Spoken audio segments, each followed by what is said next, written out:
Yeah, I knew Leonard Jensen. That whole thing was messed up, right from the start. You ask most people, they don't know what to think about it. Hell, I don't know what to think about it. And if anybody should, you'd think it would be me. But I don't have a clue. Leonard Jensen, conservative podcaster and online influencer, or whatever they call it. Famous, or infamous, for his denial of systematic racism existing in America. Has some other opinions on what he terms urban culture. Popular with a certain crowd, predominantly middle-class white males. Not that there's anything wrong with that. See, the trick is that it wasn't just what was done to him that made him special. He was popular before it happened. The process, the treatment, whatever you want to call it. He was already somebody. So then, when he got changed, they weren't building from scratch. He had a solid foundation as a public figure. And after he got metahuman enhancements, it was a whole other world. The conservative right is always looking for their own people they can boost, especially in the social media and entertainment worlds where they sometimes struggle with finding inroads to the mainstream, despite attracting intensely passionate followers from their own side. So, this was a big chance to get one of their own out in the world to represent their views as a metahuman. They knew if they played it right, there were no limits on how far it could go. We're talking corporate sponsorships, political clout, fame, fortune, and glory. The only big snag in the process was that all his hair fell out and his skin turned eggshell white, like an albino with alopecia. It wasn't as bad as it could have been, but it certainly wasn't the visuals they'd been hoping for. As I understood it, Leonard's backers were quite embarrassed about that part of the process, and I think there was even some internal talk about trying to hide what had happened with computer graphics and color alterations in post-production, some wigs and makeup. But what was the point? People would find out eventually. You can't hide something like that forever. So, they stuck to the plan and went public in a big way. He did a special episode where he live streamed for 6 hours. Overnight, his viewership doubled, and then within a day, it had doubled again. This was big for a lot of people. A visibly altered human espousing conservative talking points. And of course, talking was exactly what his gift was. That's what his real power was, not just the freakishly white skin. It was his voice. Those lab geeks had turned it into a hypnotic weapon operating on a subconscious level. I read a paper that referred to it as self-controlled subliminal acoustics. There was instantly a glut of lawsuits being put against him concerning the legalities of allowing somebody to broadcast what one pundit referred to as unregulated mesmeric impulses. The thing was, though, since Leonard was with the right, most of the senators or governors or legal eagles who would have come down the hardest on such abuses of power were far more supportive. You've never heard free speech intoned more times in your life than you did during those hearings and debates. And meanwhile, Leonard was setting the country on fire. Some said the world.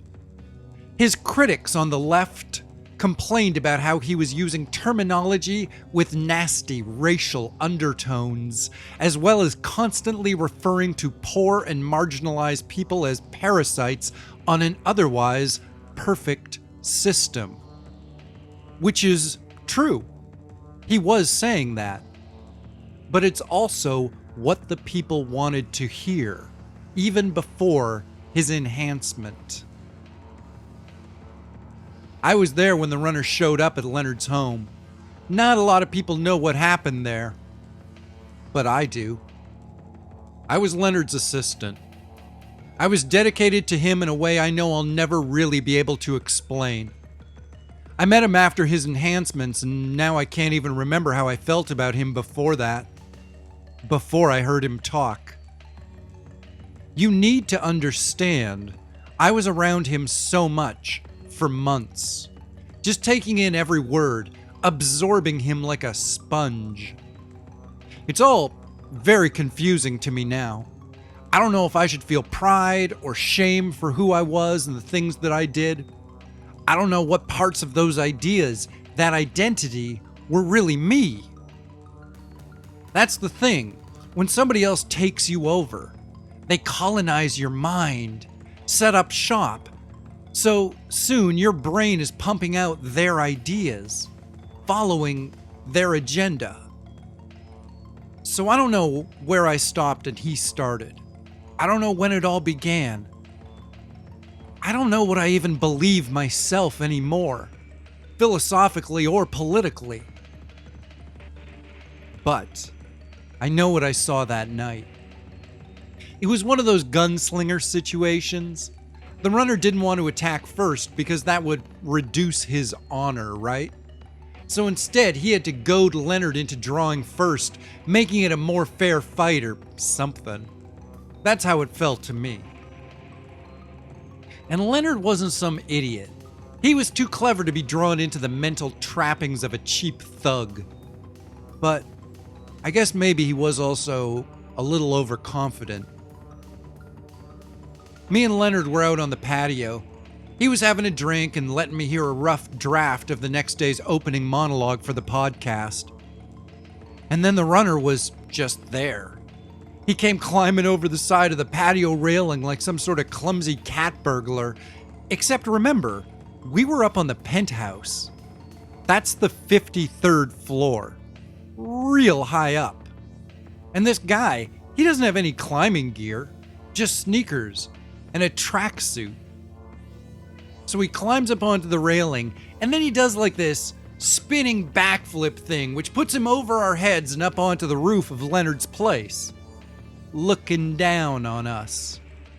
And then he starts giving us this speech about society and our place in it, and civic responsibility. Classic liberal bullshit with just a hint of socialism. It's pretty windy up there, so he has to yell to be heard, and even then, what we can make out is just a bunch of left-wing nonsense. About 20 seconds into it, Leonard tells me to shoot the guy, so I pulled my sidearm and I let fly. 15 shots, none of them hit a damn thing. Though I guess one was found in an apartment building 20 blocks away. Clipped some kid, but didn't do too much damage. Once I'd unloaded my gun, the runner comes sideways at me, doing this zigzag breakdancing shit. He gets up close and he hits me twice, breaks my right arm and my right leg. So now I'm just on the ground, next to the pool, and I want to help Leonard. I want to help him so bad, it's like there's all these voices screaming in my head, all of them, every part of me, just telling me to get up and help Leonard. But my leg is broken. I can't stand up. I can't even move. All I can do is lay there and watch it happen.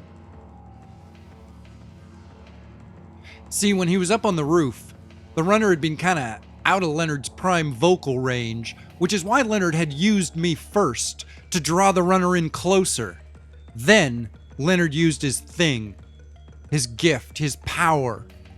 It was like a game of chess. He'd given me up to get his opponent into a more strategic position. I know that, and on some level, I feel kind of honored by it. And at the same time, that feeling sickens me. So the runner stepped up to Leonard, and Leonard made his move. He took in a deep breath, and he focused himself, focused his energy on his enemy, and then he told the runner to die. If Leonard was normally broadcasting at a 5, This was a 500. I thought I could see this radiation coming off of him, like heat waves in the desert. He was so intense, it was warping the air around us. Just getting caught in the backlash of it, my own heart nearly stopped beating. And the runner got it full on, straight in his face. It was enough to make a person slit their own throat. But of course, the runner already had his headphones in. Even as Leonard was giving his command, I could hear the runner's music from all the way across the pool. That's how loud it was. I couldn't really tell what it was. Some rap shit. Not even real music. And then the runner just walked up to Leonard, reached out, and he grabbed Leonard's jaw with one hand. And then he sort of squeezed it and twisted just a little bit. That's all it took. That was what, 3 weeks ago now? Since Leonard lost his voice, I guess it really messed with his mind. He's been very withdrawn. Doesn't even try to communicate with anybody. The doctor I've been seeing, he says that's why Leonard's hold has been slipping. Once I was away from Leonard for a few hours, I sort of came out of this fog. I hear a lot of his friends and his followers have been having similar experiences. His girlfriend left town and hasn't spoken to anybody since. So now I don't know what to think. Literally. And then there's the criminal charges, what with him mind controlling me to fire a gun in the city. That hasn't gone to court yet. But I suspect it's going to be pretty ugly and will probably mess up a good amount of my life. Which maybe I deserve. Maybe I don't. I don't know. I'm sure the free runner would like me to thank him. Thank you, sir. Thank you for rescuing me and ruining my life. Great. You saved me from a life where I had a job and money and respect so that I might be a nobody with nothing. Thank you. I feel so much better about myself now.